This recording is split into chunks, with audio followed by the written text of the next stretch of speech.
Hello, Ian. Yeah, okay, thanks, Ian. No complaints.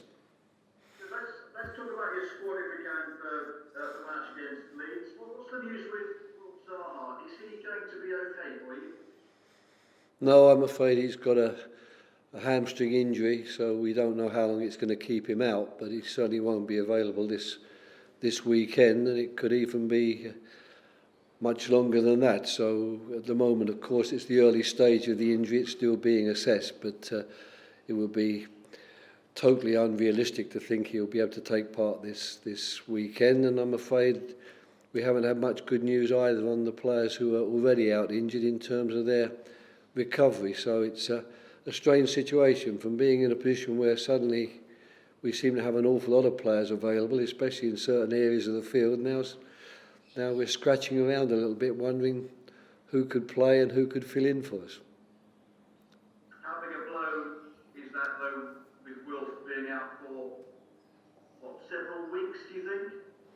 We never know with these injuries, these hamstring injuries, but and Wilf is incredible in terms of recovery, so I wouldn't actually want to put a definite timeline on it, but it is a muscle strain, and all muscle strains take some sort of time to heal, and our people will be doing their level best to get him back on the field as soon as possible, and until then there's no doubt that we will miss him because he's a very important figure in our attacking play. You do have a lot of other things to just update us with when you hope you might be seeing some players back.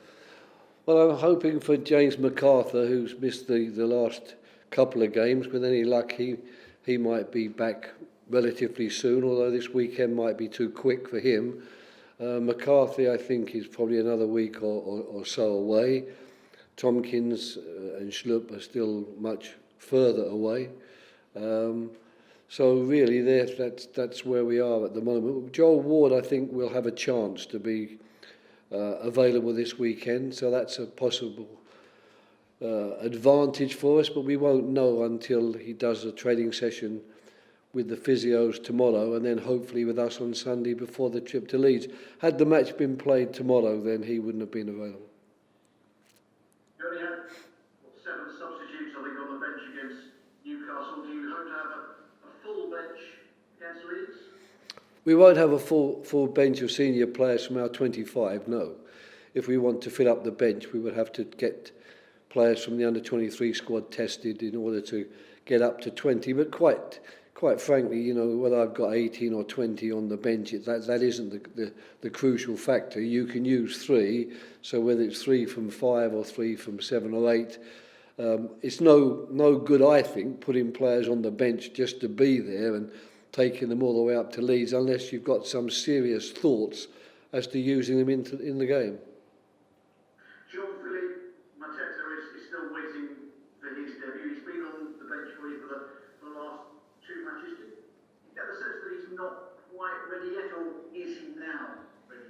No, I think he's ready. It's like everything else. It's amazing enough, that's the area of the field where the competition's been fiercest because there's been 5 players looking to play in the 2 positions. So, but he's more than ready, and I wouldn't have any hesitation in using him. But you go to Leeds Monday, having beaten Newcastle and Wolves. It's back-to-back Premier League wins. Obviously, you've got a lot of injuries at the moment, but does that give a bit of self-belief to the players, to the squad?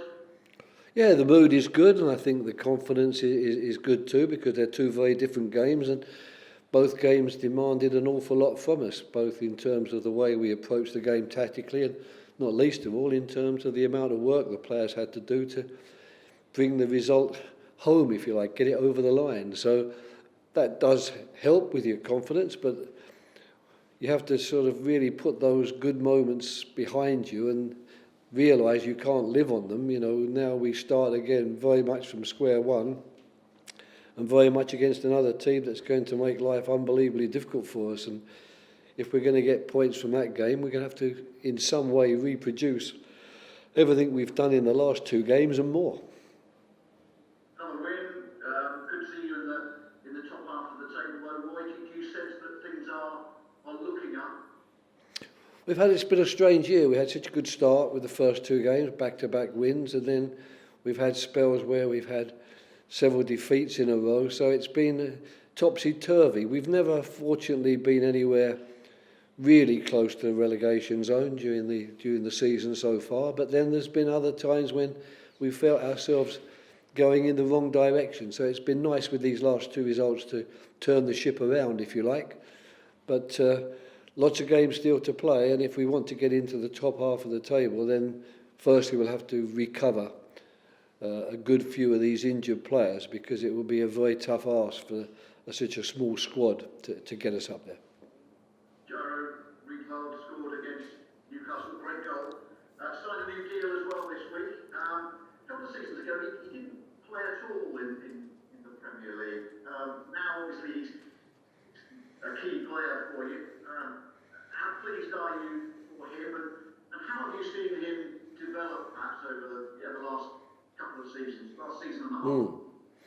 Well, first of all, I'm delighted for him, because he's found himself in an area where the competition for places has been very, very high, and obviously he came to the club as a centre-back as well, more of a ball-playing libero-style centre-back, and we immediately tried to change him into a central midfield player, a box-to-box central midfield player, and I think he's been unbelievably patient, but most importantly of all, he's been unbelievably professional. He's never a day goes by without he gives his best in training. He's never complained outright about not getting the chances that I'm sure he felt he deserved, and he's done ever so well to stay on board with us. We've tried to treat him correctly, we've tried to be fair and correct ourselves, but when you're not playing week after week, it's very hard to keep that enthusiasm and that degree of professionalism that he's shown. But it's really paid off, and any improvements that we think we've seen in his game are purely down to him. It's purely down to him realising that if I want to get into this Crystal Palace team in the midfield and play the sort of way the Crystal Palace midfield guys are playing, I've got to replicate everything that they're doing on the field of play, even though maybe that wasn't what I brought with me from Ajax. So hats off to him, and we're delighted to have him, of course.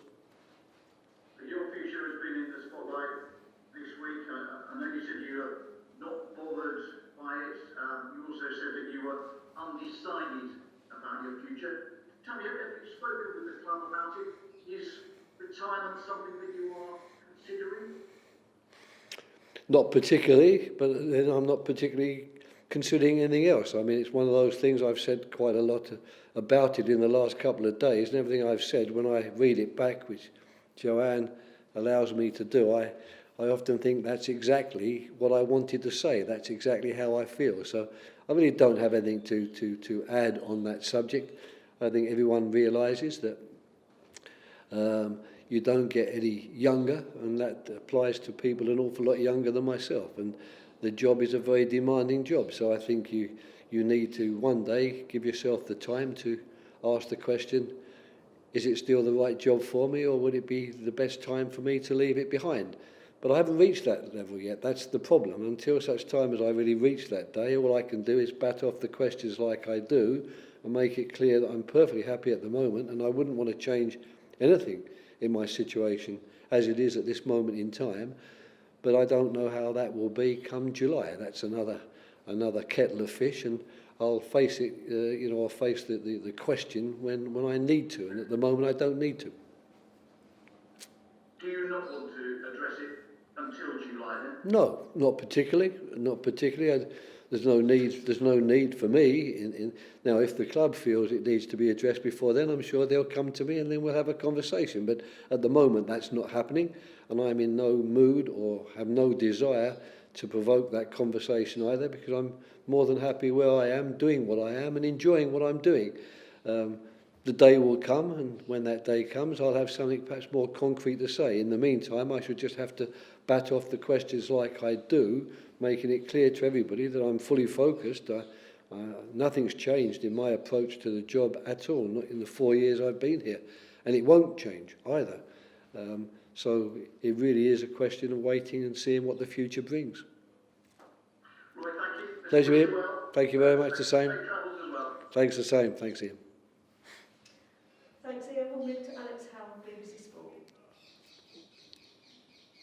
Hi Roy, Alex? just one from me. It's been a hectic fixture schedule, and I know there's a lot of people across the country and working hard and in real life situations, but have you experienced a schedule like this before, and has it been tough when you and your backroom staff? I counted up, and the game at Leeds will be your 14th game since the beginning of December.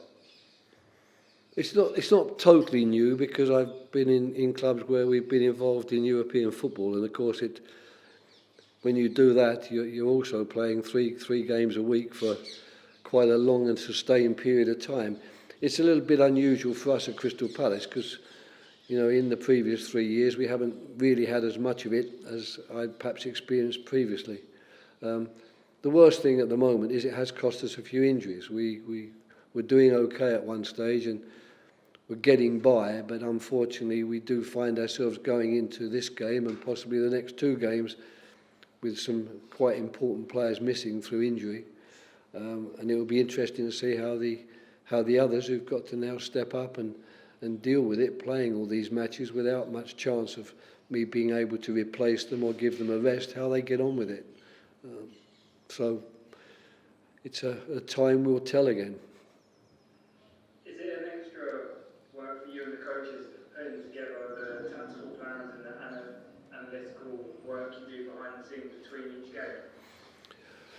Well, our two analysts, Rob and Tom, they're quite incredible. I mean, they work literally non-stop. I never see them without their head in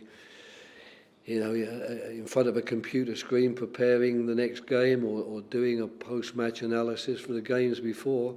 So it's quite incredible the work they do. But they seem to be used to it by now. It doesn't seem to faze them in any way. And certainly the fact that we had a lot of games one after the other hasn't affected, in my opinion, the quality of the information we can put in front of the players, the video information and the tactical information going into the next game. So we're dealing with it very well, but those two guys in particular deserve an enormous pat on the back for the work they're doing.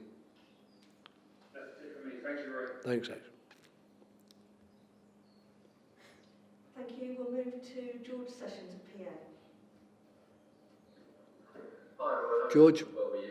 Just wanted to ask you for an update on Ray and how he was doing. Yeah, he's had another test. I think now the testing, his level is sufficient, perhaps for him to be able to return soon.